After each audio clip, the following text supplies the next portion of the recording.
अस्सलाम वालेकुम, welcome back to चट्टा मीठा। आज मैं आपके साथ शेयर करूंगी पपीता के पत्ते का जूस आप कैसे आसानी से बना सकते हो। पपीते के पत्ते का जूस जो कि डेंगू फीवर के दौरान प्लेटलेट्स जो कि काफ़ी कम हो जाता है, बढ़ाने में काफ़ी मददगार होता है। डेंगू में पपीते का पत्ते का जो जूस होता है काफ़ी फ़ायदेमंद होता है। पपीते के पत्तों में पपैन और चाइमोपपैन जैसे एंजाइम होते हैं जो हमारे डाइजेस्टिव सिस्टम को स्ट्रॉन्ग बनाता है। यहाँ तक कि पपीते के पत्ते का जूस जो है लीवर को डिटॉक्स करने में काफ़ी मदद करता है। तो फर्स्ट पपीता का पत्ता लेंगे, फ्रेश पत्ता, इसे अच्छे से वॉश कर लेंगे, 2-3 बार साफ़ पानी से धो लेना है इस तरह से। ये कच्चे पत्ते का जूस कैसे बनेगा, बहुत आसानी से बनता है। पहले आप इसे अच्छे से धो लीजिए। धोने के बाद इसको छोटा छोटा टुकड़ा में कट कर लेंगे ताकि मिक्सर जार में बहुत आसानी से इसका पेस्ट जैसा बने। पेस्ट बनेगा तभी इसका जूस निकालेंगे। तो बस रफली इसको कट कर लेना है। कट करके मिक्सर जार में डालेंगे। कोशिश कीजिएगा कि जितना पत्ता है उसी हिसाब से जार उतना ही छोटा लीजिएगा। जितना छोटा जार लीजिएगा उतना आसानी से पिसाएगा, ज़्यादा जूस मिलेगा। तो हाफ़ कप के करीब पानी इसमें डाल देंगे। डाल करके इसका पेस्ट बना लेंगे फाइन सा। जितना हो सके उतना बारीक पीस लीजिए। तो आप देख रहे हो इतना फाइन सा इसका पेस्ट बन गया है। अब छलनी रख करके दबा करके छान के इसका जूस निकाल लेना है। बीच में अगर ज़रूरत पड़े तो आप पानी भी डाल सकते हो। डाल के बार बार 2-3 बार करके इस पत्ते का जो पेस्ट है इसको अच्छे से धो लेंगे ताकि जितना ज़्यादा जूस निकल सके निकाल लेना है।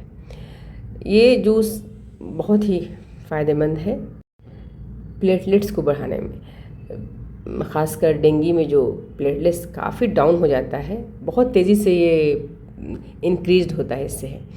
अभी आप मेरी आवाज़ से समझ ही रहे होंगे हम सबकी तबीयत काफ़ी ख़राब हो गई थी। घर में पूरे लोगों को ऐसे ही बस प्लेटलेट्स काफ़ी कम हो गया था। तो ये जूस हमने इस्तेमाल किया और काफ़ी तेज़ी से हमने देखा कि ये प्लेटलेट जो है इंक्रीज़ होता है। तो आप इसको ऐसे ही ले सकते हो सादा जूस, या फिर आप इसमें 1 टीस्पून शहद डाल के पी सकते हो, ज़्यादा ही फ़ायदेमंद हो जाएगा।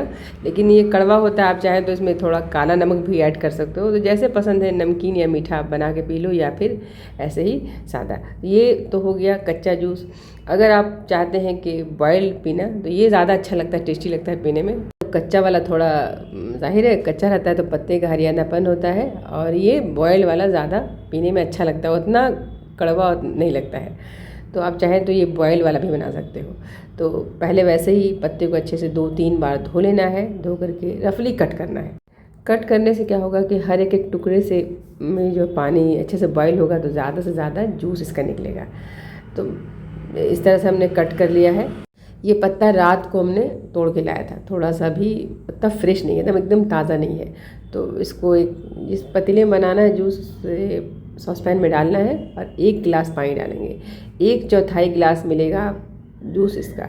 तो 1 से 1.5 गिलास पानी आप इसमें डाल सकते हो। डाल करके स्टोव पे चढ़ा दीजिए। चढ़ा के फ्लेम को लो कर दीजिए, जितना हो सके लो फ्लेम पे इसको उबालना है। तो आप देख रहे हो बहुत अच्छे से 4 से 5 मिनट तक उबालना है कि पानी आधा से भी कम रह जाए, तभी बहुत अच्छे से जूस इसका निकल पाएगा। जो हल्का ग्रीन कलर का हो रहा है, ऐसा लाइट ग्रीन। तो इसको अच्छी तरह से उबालना है, इतना कि 1/4 गिलास तक रह जाए, या फिर हाफ़ गिलास तक भी आप चाहें तो कर सकते हैं कि 1 गिलास का हाफ़ गिलास तक इतना उबालना है पानी को। अब स्टोव ऑफ करके इस पत्ते को छान के निकाल लेना है, और बस इसका जूस आप वैसे ही, इसको भी आप चाहें तो शहद के साथ ले लीजिए, या फिर ऐसे ही सादा ले लीजिए। सादा ही सबसे बेहतर रहता है पीने में, क्योंकि काफ़ी कड़वा होता है, लेकिन कहते हैं ना कड़वा होता है लेकिन बहुत ही फ़ायदेमंद है।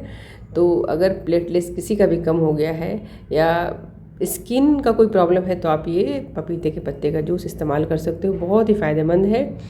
प्लेटलेट्स तो बहुत तेज़ी से बढ़ाता ही है, और ये स्किन के लिए और हमारे डाइजेस्टिव सिस्टम के लिए बहुत ही अच्छा है। तो ये पपीते के पत्ते का जूस का वीडियो कैसा लगा आपको? अच्छा लगा है तो हमारे वीडियो को लाइक शेयर कीजिएगा, और चैनल को अब तक सब्सक्राइब नहीं किया है तो सब्सक्राइब कर दीजिएगा। और खूब सारा अपना ख्याल रखिए, हमें भी दुआ में याद रखिए। अल्लाह हाफ़िज़।